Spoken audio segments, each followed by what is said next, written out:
Walk. Welcome to the wondrous world of zoos, where logic has taken a permanent vacation, common sense has been declared an endangered species, and the collective IQ has dropped to room temperature. Today, we're going to explore a masterclass in entitlement, starring people who pay to see wild animals and then complain that the animals act like wild animals.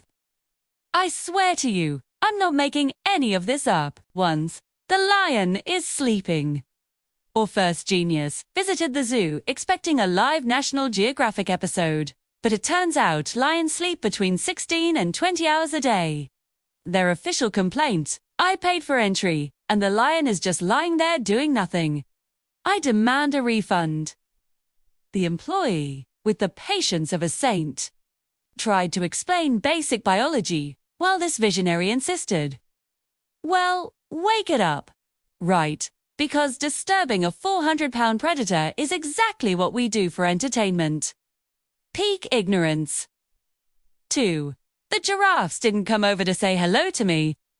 This professional of entitlement expected the giraffes to cross their habitat to give them a personalized welcome.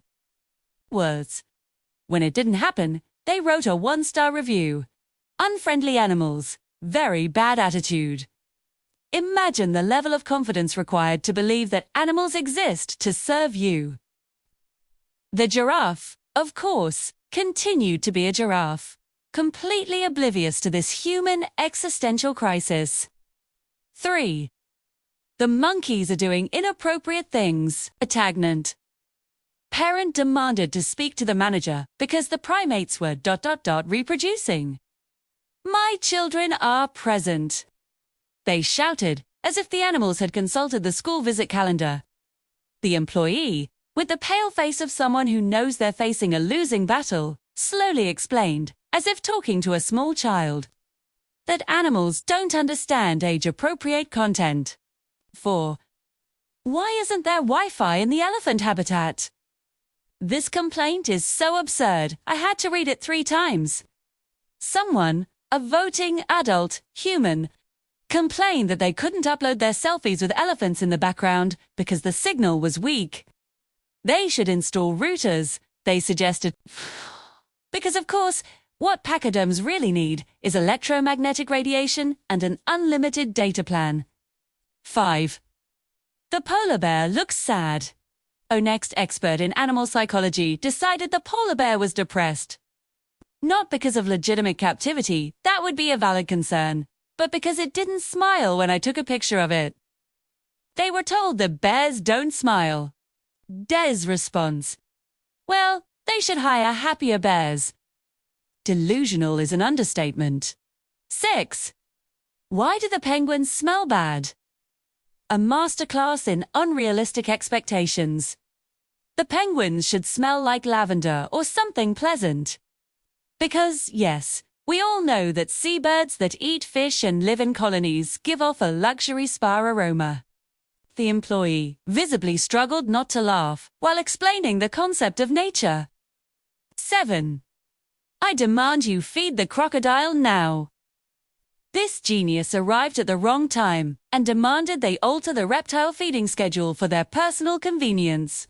I came specifically for this, they argued, as if the zoo were their private circus. The zookeeper, with superhuman patience, explained that crocodiles have specific metabolic needs. Response: I don't care. I paid $8. Why can't I touch the venomous snakes? I promise you this is real. Song complained about the safety measures because they looked cute. When explained the small detail of potentially lethal venom, they replied, but they're behind the glass, they can't bite me from there. The iron logic of someone who doesn't understand that barriers exist for reasons. 9. The flamingos aren't pink enough. This complaint is hilarious in its specificity. Someone expected neon fuchsia flamingos and was disappointed by the natural pale pink hue. They suggested, without irony, that they dye them. The theologist who received this complaint probably questioned all their life choices. 10. Why are the owls awake during the day? Our next sage complained that the nocturnal owls were active during their daytime visit. ... Wait, no, I got that wrong. They complained the opposite, that the owls were sleeping during the day.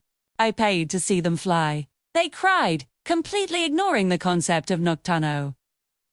Would you call the police because the moon doesn't come out at noon? Let me know in the comments. And there you have it, folks. 10 examples that humanity desperately needs a software update. If people walk among us, vote in elections, and probably have driver's licenses. This video caused you an existential crisis. Hit like. Subscribe for more content.